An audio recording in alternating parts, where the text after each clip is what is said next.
সন্তান সন্ততি তুল্য ছাত্র ছাত্রীদের জানাই আন্তরিক শুভেচ্ছা, আন্তরিক আশীর্বাদ দিই তোমাদের এবং সর্বশেষে আমার ভালোবাসা তোমরা গ্রহণ করো। আজকে একটা নতুন জিনিস আমরা শিখব, প্রেজেন্ট পারফেক্ট এবং প্রেজেন্ট পারফেক্ট কন্টিনিউয়াস সম্বন্ধে। আগে আমি বিস্তারিতভাবে প্রেজেন্ট পারফেক্ট এবং প্রেজেন্ট পারফেক্ট কন্টিনিউয়াস সম্বন্ধে আলোচনা করেছি। এখন এই ক্লাসে আমরা জানব যে কোন কোন ক্ষেত্রে প্রেজেন্ট পারফেক্ট টেন্স ব্যবহার করা হয় আর কোন কোন ক্ষেত্রে প্রেজেন্ট পারফেক্ট কন্টিনিউয়াস টেন্স ব্যবহার করা হয়। দেখো, ইংরেজি গ্রামারে সব জায়গাতে আমরা প্রেজেন্ট পারফেক্ট কন্টিনিউয়াস টেন্সকে ব্যবহার করতে পারি না। তা সেক্ষেত্রে আমরা শুধু প্রেজেন্ট পারফেক্ট টেন্সের উপর নির্ভর করি। তা আজকে সেই ক্ষেত্রগুলো সম্বন্ধে বা সেই পজিশনগুলো সম্বন্ধে বিস্তারিতভাবে জানব যে কোথায় আমরা প্রেজেন্ট পারফেক্ট টেন্স ব্যবহার করি, কোথায় আমরা প্রেজেন্ট পারফেক্ট কন্টিনিউয়াস টেন্স ব্যবহার করি। তারপরে পরে আমরা আরও জানব যে কিছু কিছু ভার্ব আছে যেগুলোকে আমরা প্রেজেন্ট পারফেক্ট কন্টিনিউয়াস টেন্সে ব্যবহার করতে পারি না। আবার কিছু কিছু দেখো ভার্ব আছে যেগুলোকে আমরা প্রেজেন্ট পারফেক্ট এবং প্রেজেন্ট পারফেক্ট কন্টিনিউয়াস টেন্সেও ব্যবহার করতে পারি, দুটোতেই। তা সেই ভার্বগুলো সম্বন্ধে আমরা আজকে বিস্তারিতভাবে জানব এই দুটো টেন্সকে প্রয়োগ করে। তোমরা মন দিয়ে শোনো ক্লাসটা, তাহলে ক্লাসটা আমি শুরু করছি।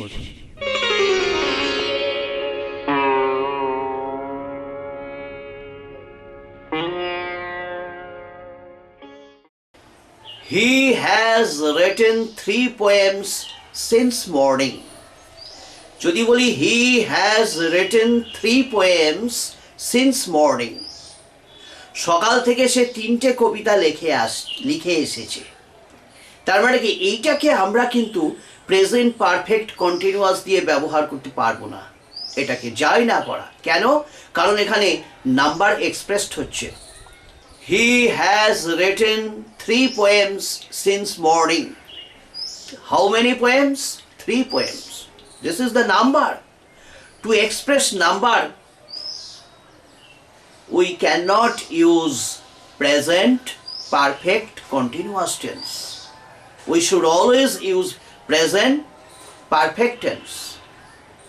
যেহেতু as the number of things has been mentioned in the sentence, so we have used present perfect tense but not present perfect continuous tense. তাহলে কি, the number of times, the number of things, এইগুলো যদি বাক্যের মধ্যে mention করা থাকে তাহলে সেখানে আমরা প্রেজেন্ট পারফেক্ট কন্টিনিউয়াস টেন্সকে ব্যবহার করতে পারি না। সেখানে আমাদের প্রেজেন্ট পারফেক্ট টেন্সকেই ব্যবহার করতে হয়। I have written 3 poems since morning. সকাল থেকে আমি 3টে কবিতা লিখেছি। এই যে 3 নাম্বারটা মেনশন করা আছে। আর যদি এইভাবে বলি I have been writing the poems since morning, number mention করলাম না। I have been writing the poems since morning, সকাল থেকে আমি কবিতাগুলো লিখে আসছি। এটা কিন্তু প্রেজেন্ট পারফেক্ট কন্টিনিউয়াস টেন্সে সম্ভব। সকাল থেকে আমি কবিতাগুলো লিখে আসছি, তার মানে হয়তো 3টে 4টে হয়েছে, 5টাও হবে, 6টাও হবে, কাজটা এখনো পর্যন্ত শেষ হয়নি। Activity is still in a state of continuation. Remember this. So this is present perfect continuous tense. But when we say I have written 3 poems since morning, this is present perfect tense but not present perfect continuous tense. And if the number of things or the number of times has been mentioned in the sentence, then we use present perfect tense but not present perfect continuous tense. Remember this. This is the difference between present perfect and present perfect continuous tense. Present perfect continuous tense কখনো number of Times বা number of things এগুলো যদি mention করা থাকে তো সেটা কখনো সম্ভব হয় না প্রেজেন্ট পারফেক্ট কন্টিনিউয়াস টেন্স দিয়ে ওই অ্যাক্টিভিটিটাকে এক্সপ্রেস করা। সেক্ষেত্রে আমাকে করতে হবে কি, present perfect tense. They have been playing football since 4 PM, তার মানে কি, they are still playing. They have been playing football since 4 p.m. They are still playing. This is the identity of present perfect continuous tense. Come. They have played 3 matches this week. They have played 3 matches. তারা 3টে match খেলেছে this week, এই সপ্তাহে। এইটা কিন্তু present perfect tense এবং এটাকে আমরা কখনোই প্রেজেন্ট পারফেক্ট কন্টিনিউয়াস টেন্সে ব্যবহার করতে পারি না। কেন? 3 week, 3 football, 3 matches, 3 football matches. They have played 3 football matches this week. তাহলে 3 number of things, number has been mentioned in this sentence. So, we should avoid present perfect continuous tense. We should use present perfect tense. I have been reading Shakespeare's tragedies for 1 year. 1 বছর ধরে শেক্সপিয়ারের ট্র্যাজেডিগুলো আমি পড়ে আসছি। আর যদি বলি I have read 3 tragedies written by Shakespeare. I have read 3 tragedies written by Shakespeare. I have read 3 Shakespearean tragedies this year. এই বছরে 3টে শেক্সপিয়ারের ট্র্যাজেডি আমি পড়েছি। 3টে নাম্বারটা মেনশন করা আছে, সেই জন্য এটা প্রেজেন্ট পারফেক্ট টেন্স। কিন্তু এই নাম্বার দিয়ে কখনো আমরা প্রেজেন্ট পারফেক্ট কন্টিনিউয়াস টেন্সে ব্যবহার করতে পারবো না। I have always lived in London. এই কথাটা দেখো, I have always, always একটা শব্দ যেটা সেন্টেন্সের মধ্যে এসেছে মিড পজিশনে। I have always lived in London. এই always এটার মধ্যে একটা হ্যাবিচুয়াল স্টেট হয়ে দাঁড়াচ্ছে, তাই না? That in order to express this habit by using always in a sentence, we always use present perfect tense but not present perfect continuous tense. I have always lived in London. কিন্তু আমরা বলতে পারি না I have always been living in London. এইভাবে আমরা প্রকাশ করতে পারি না, বলাটা ভুল। এটা বলতে হবে কি I have lived in London always. I have always lived in London. I have been reading the 50 pages of the book since morning. I have been reading, এটা বলাটা ভুল। I have read the 50 pages of the book since morning. কিন্তু এইভাবে বলে I have been reading the pages of the book since morning. This is possible. কারণ ওখানে number of things expressed হয়েছে সেন্টেন্সটাই। I have read the 50 pages of the book since morning. আর এভাবে যদি বলি নাম্বারটাকে যদি না বলি I have been reading the pages of the book since morning. সকাল থেকেই বইয়ের পাতাগুলো আমি পড়ে আসছি, এটা বলা সম্ভব। কিন্তু 50টা পাতা আমি পড়ে আসছি, এটা একটা অড বলাটা, এটাই মনে রাখবে, কেমন? আবার দেখো, in order to express long lasting situation or the spirit of permanence, we normally use present perfect tense but not present perfect continuous tense. আমি বললাম দুটো জিনিস, একটা হচ্ছে কি, একটা in the field of permanence or in the field of long lasting situation we always use present perfect tense but not present perfect continuous tense. যদি এইরকম ভাবে বলি we have always admired your composition, তোমার রচনাটাকে আমরা সব সময় প্রশংসা করেছি।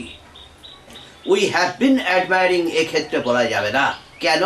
এটার মধ্যে একটা কি, যে আমাদের প্রশংসা করার ব্যাপারটা এটা একটা সামান্য কয়েকদিনের ব্যাপার নয়, অনেক দিন ধরেই প্রশংসা করে এসেছি। বা we have admired, we have always admired, এটা একটা হ্যাবিচুয়াল স্টেট বা এটা একটা লং লাস্টিং সিচুয়েশন, তাই না? এটা একটা পার্মানেন্ট সিচুয়েশন, এটা এক্সপ্রেসড হচ্ছে we have always admired your composition. This is the most beautiful sight I have ever enjoyed. This is the most beautiful sight I have ever enjoyed. I have been ever enjoying, এই কথাটা আমরা কখনো বলতে পারি না। তাহলে আমরা জানলাম যে প্রেজেন্ট পারফেক্ট টেন্সটা কি বা প্রেজেন্ট পারফেক্ট কন্টিনিউয়াস টেন্সটাই বা কি। এইভাবে আমরা প্রেজেন্ট পারফেক্টকে চিনব, প্রেজেন্ট পারফেক্ট কন্টিনিউয়াস টেন্সকে চিনব।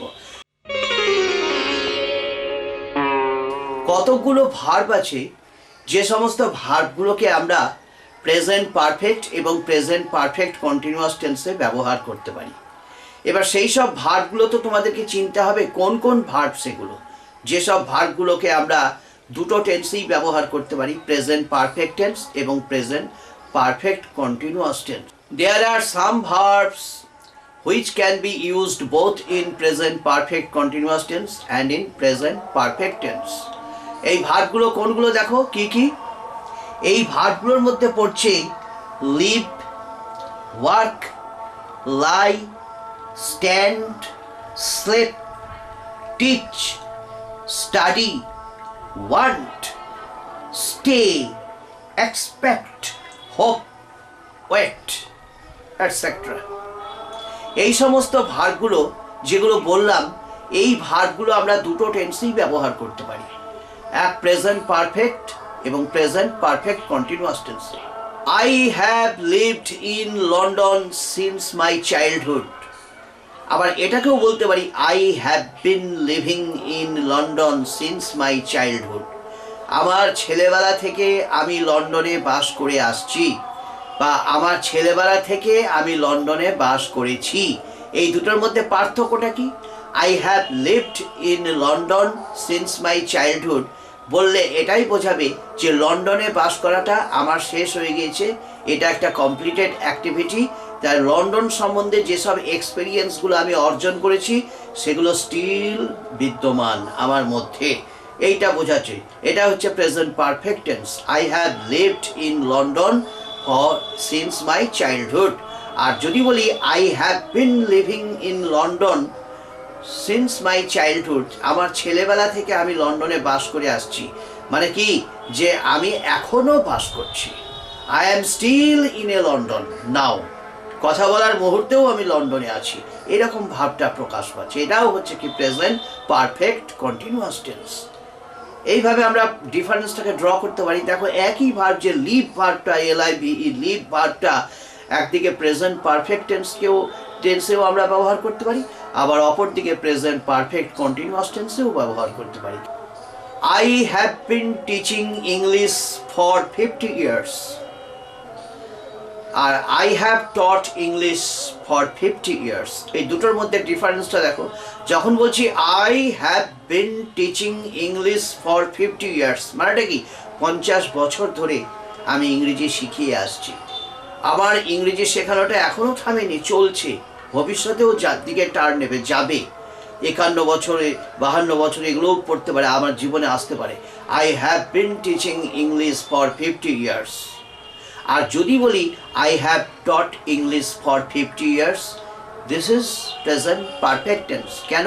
যে আমার ইংরেজি শেখানোর কাজটা কমপ্লিটেড হয়ে গিয়েছে, তার রেজাল্টটা বর্তমানে আছে।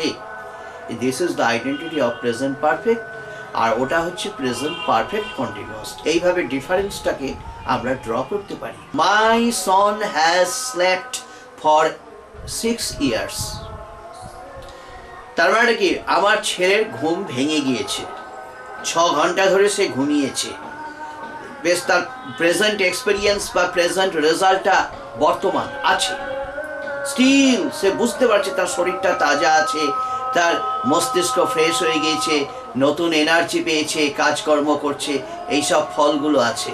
কিন্তু যদি বলি my son has been sleeping for 6 hours, এইটা প্রকাশ করছে কি আমার ছেলে 6 ঘন্টা ধরে ঘুমিয়ে আসছে, মানে এখনো তার ঘুম ভাঙেনি, এখনো সে ঘুমাচ্ছে। হ্যাঁ, মাই সন ইজ স্টিল স্লিপিং, এইরকম ভাবটা এক্সপ্রেস হচ্ছে, তাই না? এটা হচ্ছে প্রেজেন্ট পারফেক্ট কন্টিনিউয়াস, আর ওটা হচ্ছে প্রেজেন্ট পারফেক্ট টেন্স। যেমন বি ভার্ব আছে, হ্যাভ আছে, বিলিভ, সিম, কনজিস্ট, বিলং, এইসব ভার্বগুলোকে আমরা কখনো কন্টিনিউয়াসে ব্যবহার করতে পারি না। এই ভার্বগুলোকে আমাদেরকে প্রেজেন্ট পারফেক্ট টেন্সে ব্যবহার করতে হবে। এটাকে আমরা প্রেজেন্ট পারফেক্ট কন্টিনিউয়াস টেন্সে এগুলোকে ব্যবহার করতে পারি না, যদিও বিশেষ বিশেষ অর্থ নিয়ে এগুলো আসে, সেটা এক্সেপশনাল কেস। হ্যাঁ, কিন্তু নর্মালি আমরা এগুলোকে ব্যবহার করতে পারি না। কি কি ভার্ব বললাম, এগুলোর মধ্যে কি কি আছে? Have, be, believe, like, love, seem, consist. I have known you since 1982, কিন্তু we cannot say I have been knowing you since 1982. এগুলোকে আমরা এটা বলতে পারি না। আমাদের বলা উচিত কি, I have known you since 1982, I have had a stomach pain since I got up or woke up in the morning, সেই সকালে যখন আমি ঘুম থেকে উঠলাম সেই থেকে আমার পেটের যন্ত্রণা হয়ে আসছে, আমি পেটের যন্ত্রণা পেয়েছি। I have had, not I have been having, এভাবে আমরা বলতে পারি না। I have had a stomach pain since I woke up in the morning, you have suspected me but I have believed you. তা এই সমস্ত ভার্বগুলোকে আমরা প্রেজেন্ট পারফেক্ট কন্টিনিউয়াস টেন্সে আমরা ব্যবহার করতে পারি না, জেনে রেখো। প্রেজেন্ট পারফেক্টেই এগুলোকে নর্মালি ব্যবহার করতে হয়। I have been studying the art education for 2 years, এখনো পর্যন্ত আমার সেই শিক্ষাটা আর্ট এডুকেশন সম্বন্ধে still in a state of continuation, থামেনি। This is the identity of present perfect continuous tense. কিন্তু যদি বলি I have studied the art education for 2 years, 2 বছর ধরে আমি আর্ট এডুকেশন স্টাডি করেছি with great interest. I have studied the art education with great interest. তার মানেটা কি, যে আমার আর্ট এডুকেশন স্টাডি করাটা হয়ে গিয়েছে, কমপ্লিটেড অ্যাক্টিভিটি, তার প্রেজেন্ট রেজাল্টটা আছে, আমার মধ্যে আছে। যেমন আমার মধ্যে একটা সৌন্দর্য চেতনা বোধ জাগ্রত হয়ে গিয়েছে আর্ট এডুকেশন নেওয়ার ফলে, এই সব রেজাল্টগুলো এক্সপ্রেসড হয়। সেগুলো থেকেই আমরা বুঝতে পারি যে এটা প্রেজেন্ট পারফেক্ট টেন্স, এই রেজাল্টের উপর যেখানে একটা জোর রাখা হচ্ছে। কিন্তু যখনই আমরা বলছি I have been studying the art education with great interest for 2 years, তার মানে কি activity is still in a state of continuation, it has not come to the point of halt. Remember this. This is the basic difference between present perfect continuous tense and present perfect tense. Come. Now, how to construct a sentence based on present perfect continuous tense? তো কি করে আমরা present perfect continuous টেন্সকে গঠন করব, এই গঠনটা তোমাদেরকে জানতে হবে। প্রথম দেখো, আমি বলে দিচ্ছি, প্রথম সাবজেক্ট বসবে, সাবজেক্ট, তারপরে হ্যাভ বা হ্যাজ, যার পরে যেটা বসে। সাবজেক্ট যদি থার্ড পারসন সিঙ্গুলার নাম্বার হয় তাহলে হ্যাজ আসবে, বা সাবজেক্ট যদি first person, second person, plural এইসব যদি হয় তাহলে হ্যাভ আসবে। সেটা অ্যাকর্ডিং টু সাবজেক্ট, সাবজেক্ট অনুসারে সাবজেক্টের পরে আমরা হ্যাভ বা হ্যাজকে বসাবো। তারপরে বিন বসাবো, BEEN, বি এর পাস্ট পার্টিসিপল ফর্ম বিন। তাহলে আই হ্যাভ বিন হলো, আই হ্যাভ বিন, প্রথমে আই সাবজেক্ট, হ্যাভ হচ্ছে first auxiliary, been second auxiliary, have been. তারপরে যেটা মেন ভার্ব তার সঙ্গে আইএনজি যোগ হবে, মেন ভার্বের সঙ্গে আইএনজি যোগ হবে। ডুইং, ধরো I have been doing, do plus ING, I have been doing কি, হোমওয়ার্ক, বাড়ির কাজটা, I have been doing homework. তারপরে ফর বা সিন্স, এই যে টাইম এক্সপ্রেশনটা যেটা প্রেজেন্ট পারফেক্ট কন্টিনিউয়াস টেন্সের, সেখানে ফর বা সিন্স দিয়ে প্রকাশ করতে হয়। যেমন সিন্স হচ্ছে পার্টিকুলার পয়েন্ট অফ টাইম বোঝালে সিন্স হয়, আর ফর স্পেস অফ টাইম বোঝালে ফর হয়।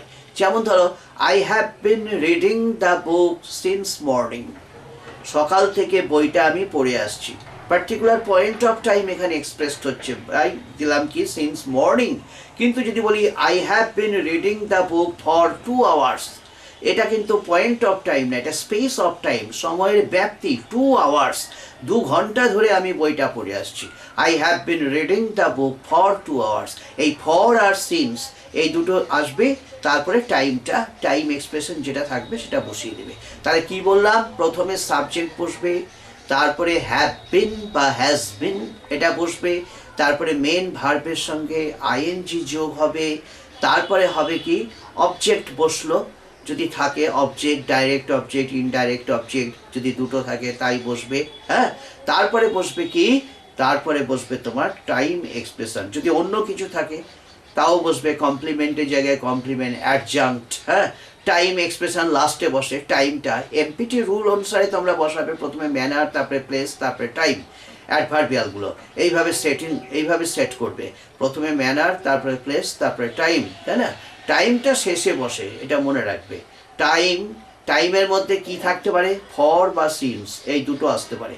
ফর সময়ের ব্যাপ্তি বোঝালে ফর, আর পার্টিকুলার পয়েন্ট অফ টাইম, হ্যাঁ, যে সময় থেকে শুরু হচ্ছে, জানুয়ারি থেকে, সকাল থেকে, বিকেল থেকে, রাত থেকে, এরকম পয়েন্ট অফ টাইম, 1 জানুয়ারি থেকে, হ্যাঁ, ডিসেম্বর থেকে, এইরকমভাবে যদি টাইম বোঝে পয়েন্ট অফ টাইম, তাহলে সেখানে তোমরা সিন্স দেবে। সিন্স প্লাস টাইম এক্সপ্রেশন যেটা থাকবে সেটা বসাবে।